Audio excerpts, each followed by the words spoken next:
Watch this. He rolled upside down, and of course he was still on fire, and he just hit the ground and splattered all over everywhere. 70 years ago, America ended its involvement in the Korean conflict. As we get ready for Veterans Day, we're remembering what many consider America's forgotten war. Don't think I'm crazy, because I'm not. Okay, but one of a kind? Yeah, that one applies. We're saying goodbye to one of Idaho's most memorable candidates to run the Gem State. What goes around comes around. Vinyl, once thought to be on its last legs, has seen a strong revival recently, and local record stores like Boise's Record Exchange are stronger for sticking around. You know, other than the 11 years it was memorialized by the TV show MASH, the Korean War is often referred to as America's forgotten war. In fact, it wasn't even officially a war. Following World War II, America's involvement in the Korean conflict, the North versus the South, it didn't even get a whole lot of attention. Didn't get the same attention, for sure. Close to 2 million Americans, though, were involved. Most of those came home to little or no fanfare. Not like it was in Vietnam, where American soldiers came home to threats and disdain, but those who served in country, those veterans did come home with trauma and damage that really wasn't talked about. This year marks 70 years since the informal ceasefire was negotiated. That's when America packed up. But to this day, North and South Korea remain at war.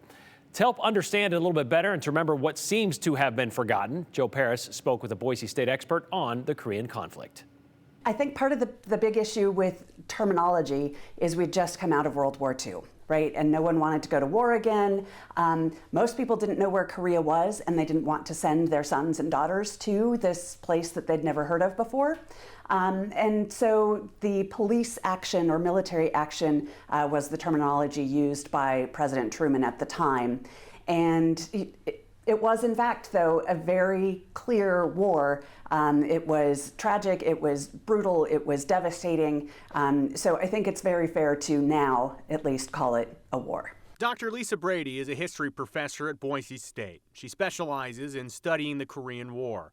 A forgotten war for many, but it stands as a crucial origin story into American foreign policy. We got involved because of the fear of a communist takeover of the world. Although the Soviet Union had been our ally in World War II, there had been increasing tensions between the United States, Great Britain, France, and the Soviet Union. And so when North Korea, which also had declared itself to be the rightful authority over the entire peninsula, moved beyond the demarcation line in 1950, that signaled a very clear threat in the minds of Americans. Close to 40,000 American service members were killed in the Korean War, but back at home, there was not the same energy that heavily rallied during World War II. This is why it's called the Forgotten War.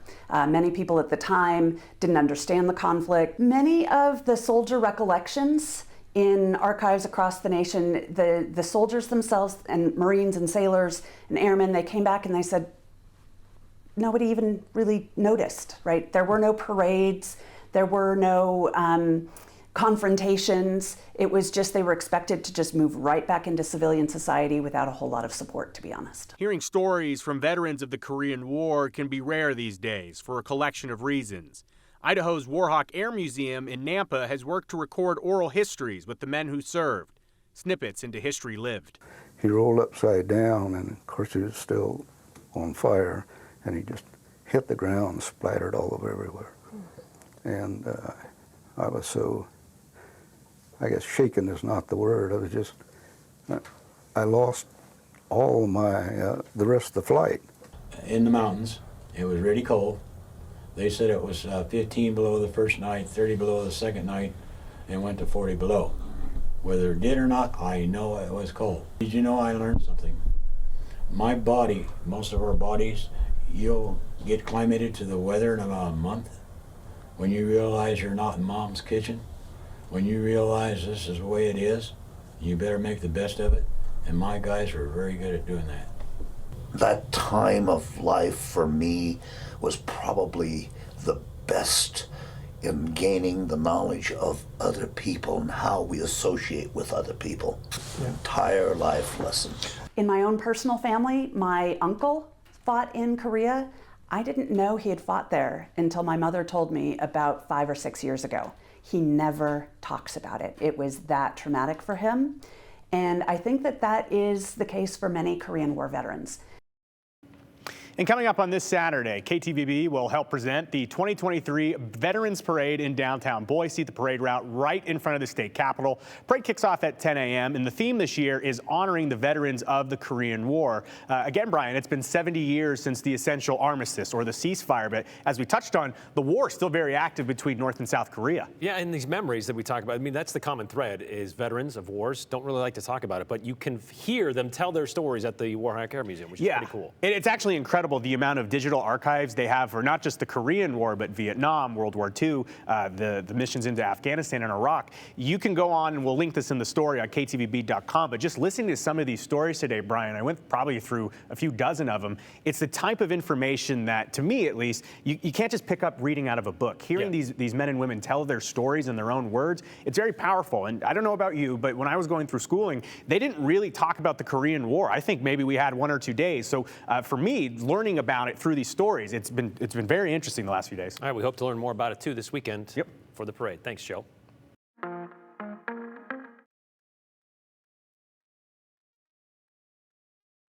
We bikers, discrimination, the cops, we are cop magnets, like a Playboy bunny wearing a mini skirt gets hit on all the time. Yeah, you may recall that moment from the 2014 Idaho Public Television debate leading up to the May Republican primary for governor. Harley Brown became the overnight viral sensation as his sound bites from that debate were replayed on social media and late-night comedy shows. Well, the Idaho Statesman made it known today Harley Brown passed away last week at the age of 69. Mr. Brown showed up several times on the ballot for several different offices over the years. Twice he tried to get elected to Congress. Other times it was for the Ada County Highway District or to be Boise's mayor, maybe on the city council. He also wanted to be a state senator. Twice he ran for governor. The first time was back in 2014 when he compared himself to Playboy Bunny. So we thought we would remember Mr. Brown with a look back at some of the other memorable things he said during that debate. I don't like political correctness. Can I say this? It sucks. It's bondage. And I'm about as politically correct as your proverbial turd in a punch bowl, and I'm proud of it, and I'm going for it, and I'm going for the vote of the real people out there. The key is getting our land back from the feds. And here's my plan of attack. The 3 best men for the mission are myself as governor, because I've got a master's in raising hell, okay? You bind those evil spirits that are behind the feds with the blood of Jesus, the name of Jesus, the power of endowment of the Holy Spirit, the power of agreement, the word of God. Take air superiority and then roll in with your tanks on the ground like Trubis's lawsuits. Blitzkrieg. Mr. Brown, but yes, the question was about taxes. What does it mean to you to be an Idaho Republican? You're looking at one, lady, right here. What do you think? I'd be a Democrat? I mean, their proctologists called. They found their heads. I didn't say any nasty words. Okay. And you have your choice, folks. A cowboy, a curmudgeon, a biker, or a normal guy. Take your pick.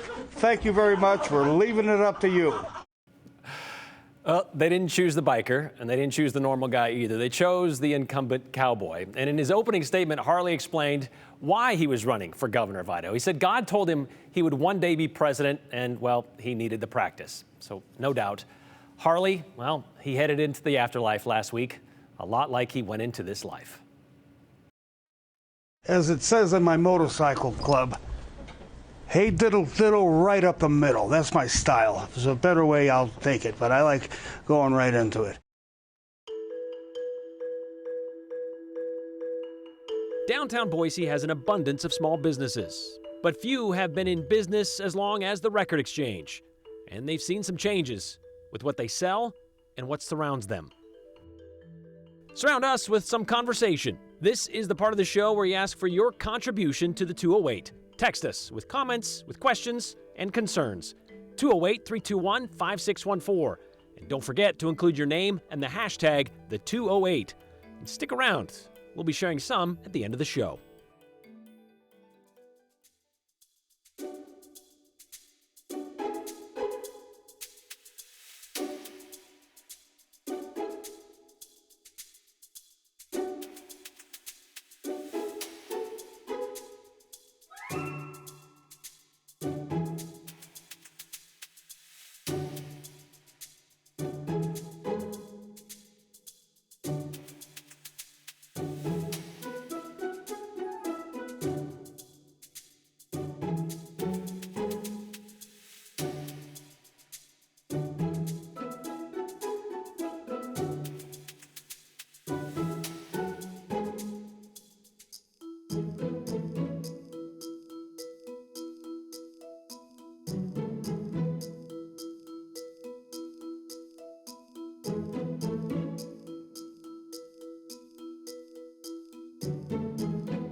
A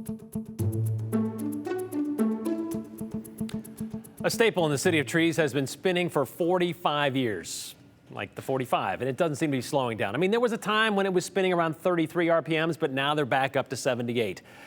But about that 45, the Record Exchange is celebrating in downtown Boise tomorrow, their 45th anniversary. And they're planning to celebrate two things: the business being in business for 45 years and the original owner who got it there. And whether or not vinyl is still your chosen music format, well, it's held strong all through these years and through the industry changes and recessions. Andrew Bartline spoke to Michael Bunnell about his 4.5-decade journey to get here. If there's one constant across 4.5 decades, it's that nothing stays the same. I usually look for the kind of classics, classic rock. But that doesn't mean it's lost. Connecting with different audiences, like my dad and my grandpa. And now amid a resurging vinyl craze, Yeah. Aiden. Yeah. He's the latest to catch the bug. It's a lot more interesting to listen to the whole finished product that the artist was looking at when they recorded it. A nod to the art. Oh yeah, totally. A nod to the history. It is.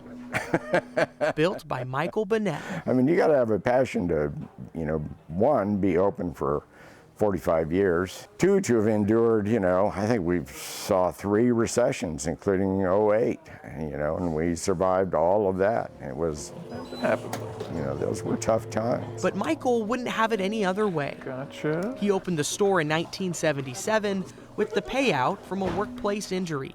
He had just moved to Idaho. Pretty much all I brought was my stereo and my records. Yeah, I wasn't prepared for Idaho winters. My coat was about this thick and my tires were bald, and I had some learning to do. A completely new landscape to scale. Did you have a background in business? You just decided, I love records, why not make it my career? I didn't have a background in business, which became very apparent after I opened. What started as vinyl, moved to cassettes, trended towards CDs, jumped into digital, and became engulfed into streaming. So, you even know what an 8-track is?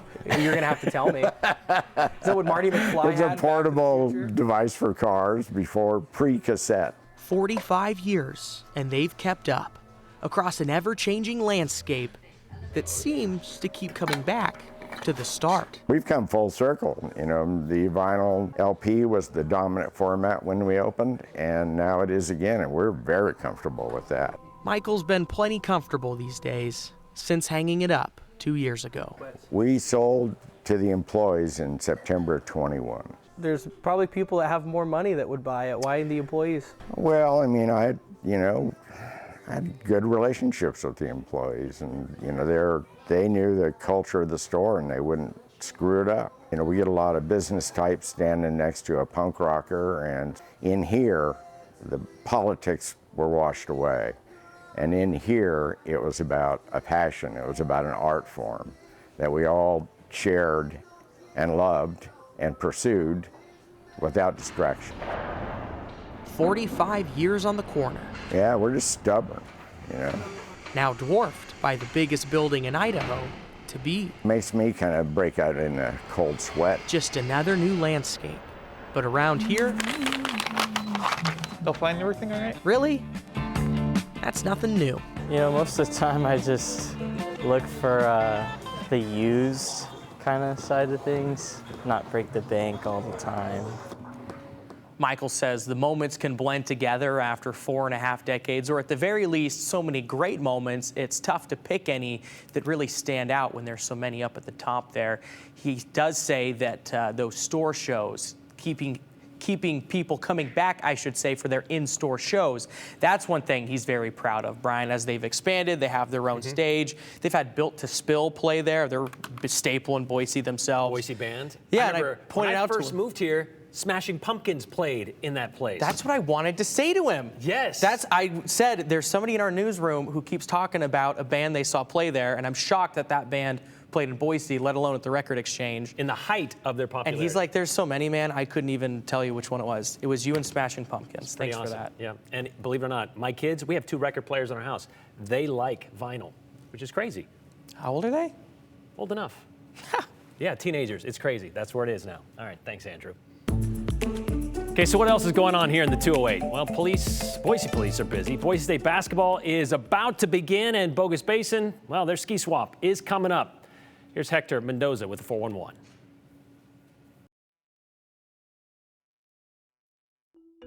The Boise Police Department is looking for a man they say wrestled a purse away from a woman at the Boise Mall. It happened yesterday around noon. They say an unknown man followed a woman outside and approached her as she left the building. The man then grabbed her purse and wrestled it away from her before getting into the passenger side of a red sedan with tinted windows. The woman was not hurt.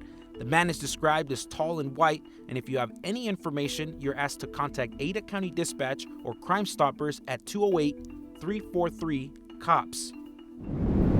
The Canyon County Sheriff's Office is asking for help finding 5 men they say have failed to register as sex offenders. You can see their names and ages and last known locations on your screen, and if you have any information on their whereabouts, you're asked to contact Crime Stoppers at 208-343-COPS. We always love having conversations with you, and there's another opportunity to get your voice heard. Here at KTVB, we're gearing up for our next session of 7 Listens. It's an event we hold quarterly to learn about how we can better serve you, our viewers.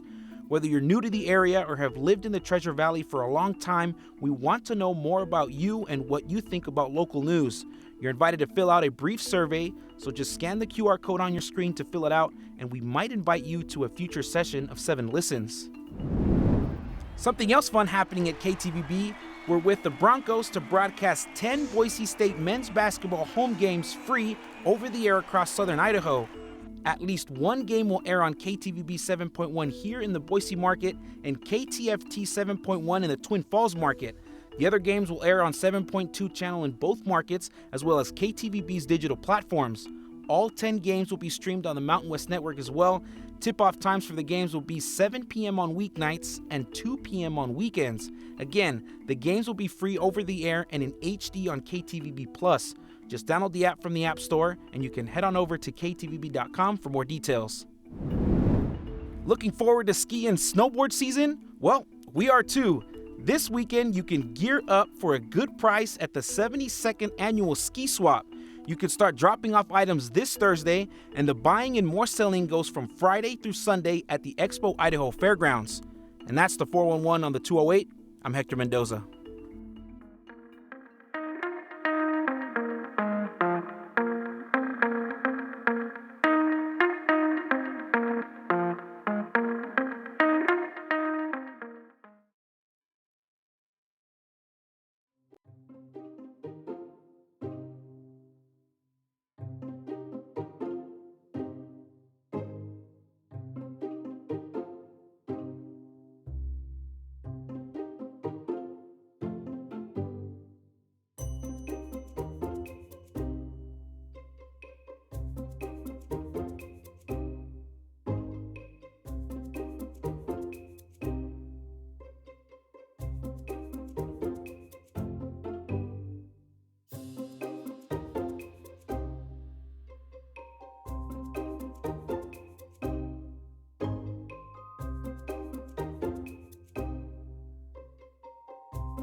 All right, November 1st. Welcome to a brand new month. And so far, temperatures have been spot on average for the beginning of November. 56 degrees in Boise. Pretty comfortable out there. Not much sunshine today, so you combine the overcast sky with the haze we have at the surface. It's been a bit of a gray, murky-looking Wednesday. And the haze, I know Eileen texted in and asked about that haze that she's seeing out there. It is not from wildfire smoke. Instead, it's just good old stagnant air. There is an air stagnation advisory that's in effect from now through early tomorrow morning because we've been under the influence of this big, strong ridge of high pressure.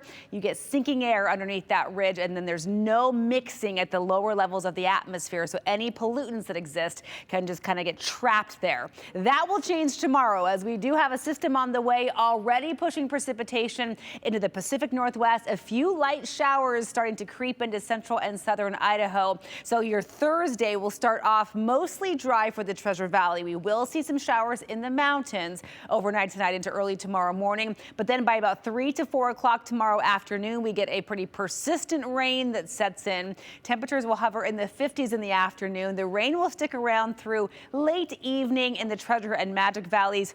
A little break in the action on Friday. Temperatures warm into the 60s on Friday with that break in the rain. But it all comes back on Saturday. In fact, we'll be dodging raindrops through next week with temperatures in the mid to upper 50s.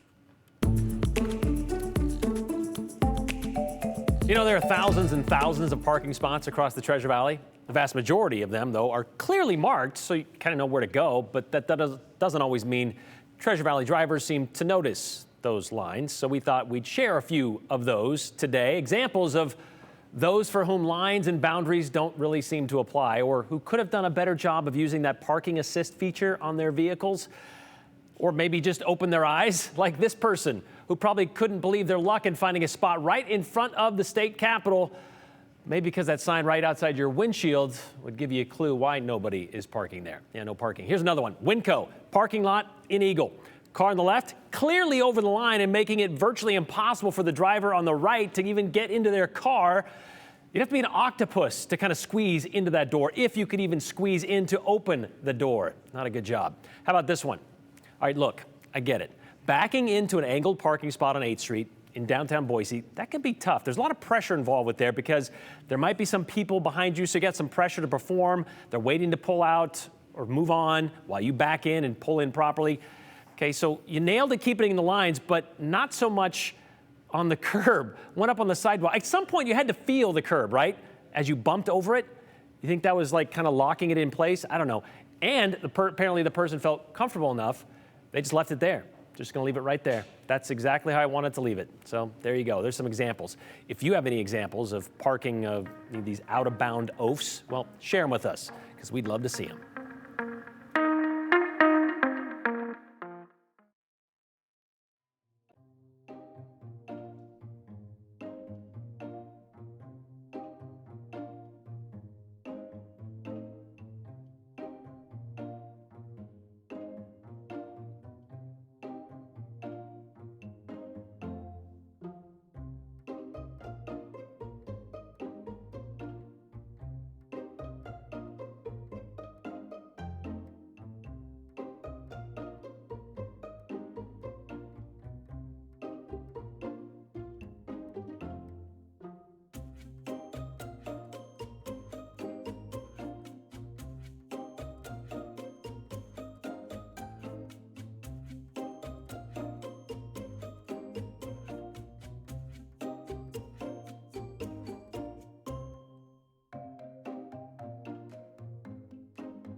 All right, let's get to your comments on this Wednesday. Annette would like to say that she loves her vinyl. She listens to something every week. She says her brother comes from California and visits a record exchange and always goes home with a treasure. Happy 45th, she says. This would be Jen, who wants to know how many votes Harley Brown actually got for governor. Well, when he ran in 2014 in the primary, he got 5,000 votes, about 3% of the votes. In 2018, he only got 874 of those votes. One thing about old Harley Brown, he definitely wasn't a politician because he told people the truth about exactly where he stood on the issues, which is definitely not a trait of any politician I ever met, says Steve. I think Harley's living on through some current members of Congress, says Kim. And this last one, hope someone told Fat Jack's old lady about Harley Brown. We'll see you tomorrow.